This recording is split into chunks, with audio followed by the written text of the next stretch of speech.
बिस्मिल्लाहिर्रहमानिर्रहीम। आज हम बात करेंगे कि अक्सर लोग अपने बच्चों को भी देखते हैं और इवन जो बड़े हैं उनके अंदर भी आपने देखा होगा कि टो वॉकिंग जो है वो बहुत ज़्यादा कॉमन है। क्या वजूहत होती हैं कि लोग टो वॉकिंग करते हैं या बच्चे टो वॉकिंग करते हैं, और क्या ये कोई बीमारी होती है या कोई ऐसा वार्निंग साइन है कि हमें बहुत ज़्यादा इसको सीरियस लेना चाहिए।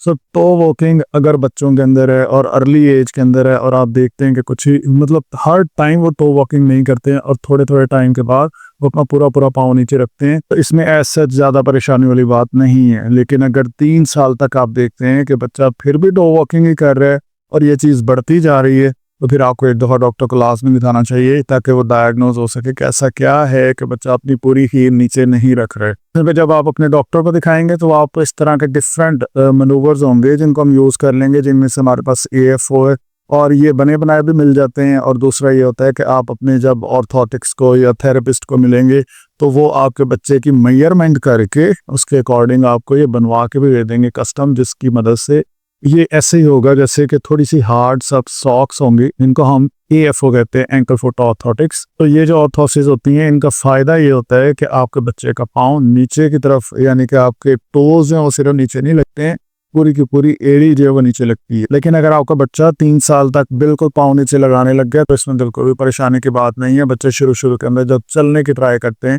तो वो डिफरेंट एक्टिविटीज इस तरह से परफॉर्म करते रहते हैं। इसके अलावा अगर ये कंटिन्यू रहे, यानी बच्चा इसको लेके आगे चले, तो उसके लिए कंडीशन होती है जिसे हम कहते हैं ADHD।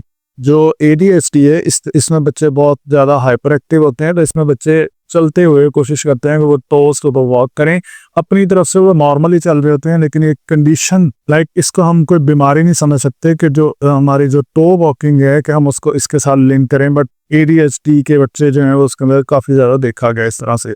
इसी तरह से वो बच्चे जिनको ऑटिज्म की शिकायत हो वो भी टो वॉकिंग करते हैं। और ये ज़रूरी नहीं होता कि सब ऑटिज्म के जितने बच्चे हैं उनके अंदर टो वॉकिंग हो, लेकिन मोस्ट ऑफ द टाइम देखा गया है कि जो ऑटिज्म के साथ केसेस हैं उनमें टो वॉकिंग होती है। इसके अलावा एक चीज़ ऐसी है कि आपका बच्चा शुरू से लेके 3 साल 4 साल तक बिल्कुल ठीक रहा है, उसमें टो वॉकिंग नहीं की है, लेकिन जब 6 साल 7 साल आए ना तो आपने देखा कि आपका बच्चा जो है ना थोड़ा थोड़ा हील को उठा के चल रहा है। इसके अलावा उस बच्चे की जो पिंडली वाले पट्टे हैं ये थोड़े से मोटे होते जा रहे हैं, यानी कि काफ के अंदर सूडो हाइपरट्रॉफी हो रही है। 2 चीज़ें, एक तो हील को उठा रहा है, दूसरा पिंडली वाला पट्टा थोड़ा सा सूज रहा है, तीसरा जब वो नीचे से खड़े होता है ना तो वो उसके खड़े होने की पोजीशन चेंज हो रही है। ये स्टार्ट के डेज का मैं बता रहा हूँ।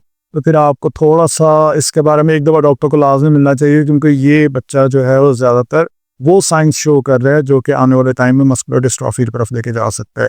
सो अगर यंग ये जब पैदा हुआ है तब से लेके 3 साल 4 साल 5 साल 6 साल तक बिल्कुल ठीक रहा, कभी टो वॉकिंग नहीं की। 5 से 6 साल के बाद आपने देखा कि अब ये साइन आना शुरू हुए, तो आपको लाजमी डॉक्टर से मिलना चाहिए, क्योंकि ये लिंक हो सकता है मस्कुलर डिस्ट्रॉफी के साथ। तो पहले क्या हो गया कि ADHD के बच्चों के अंदर इस तरह से हो सकता है, ऑटिज्म के बच्चों के अंदर हो सकता है, मस्कुलर डिस्ट्रॉफी के बच्चों के अंदर हो सकता है। और अगर बच्चा जो है 3 साल तक अपना पाँव नीचे लगाना शुरू हो जाए तो फिर कोई इश्यूज नहीं है। और अगर बड़ों में इस तरह से इशू आ जाए कि आप टो वॉकिंग करना स्टार्ट हो जाए तो उसको एक कंडीशन कहते हैं जिसको हम फुट ड्रॉप कहते हैं। फुट ड्रॉप जो बेसिकली हमारी डिफरेंट कंडीशंस में हो सकता है, लाइक स्ट्रोक के अंदर हो सकता है, फालिज के अंदर हो सकता है। इसी तरह से अगर आपने अपने टीका लगवाया हिप्स के अंदर, चाहे बच्चे के या बड़े के, तो अगर वो शैटिक नर्व के अंदर लग जाए, हमारी वो रग वो वाली जो नस जो टांग को सप्लाई करती है, अगर उसके अंदर सिरिंज लग जाए तो उसकी वजह से इंजरी हो सकती है, वो फुट ड्रॉप कर सकता है। उसमें भी जो आपकी वॉक होती है वो टोज के ऊपर आ जाती है, उंगलियों के ऊपर आ जाती है, आपकी हील जो ऊपर की तरफ उठ जाती है। तो ये कुछ कंडीशन हैं जिसकी वजह से चाहे बच्चे या बड़े जो है वो टोज के ऊपर वॉक करते हैं। अब आपको अगर इस तरह कोई भी इशू है तो आप पहले इतनी जो मैंने कंडीशंस बताई हैं इनमें से देखिए कि कौन सा ऐसा पॉसिबल हो सकता है कि जिसकी वजह से ये हो सकता है। इवन रीढ़ की हड्डी में अगर नस फंस जाए तो भी हमारी टो वॉकिंग आ सकती है, फुट ड्रॉप के साइंस आ सकते हैं, नमनेस पाँव के अंदर सुनपन होने की वजह से।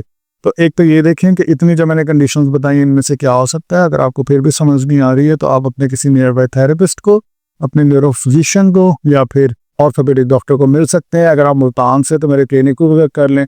मुल्तान के अलावा अगर किसी और शहर से हैं तो आप व्हाट्सएप पर रब्ता करके मेरे साथ डायरेक्टली कंसल्टेशन कर सकते हैं, मुझे बताएं। और अगर कोई रिपोर्ट्स वगैरह कराई हैं तो आप मुझे दिखा सकते हैं, उसके अकॉर्डिंग फिर मैं आपको गाइड कर दूँगा। अगर आपको कोई भी सवाल है नीचे आप कमेंट्स में पूछ सकते हैं, और अगर इस चैनल पर नए हैं इस चैनल को सब्सक्राइब कर लें। Thank you so much for watching this video.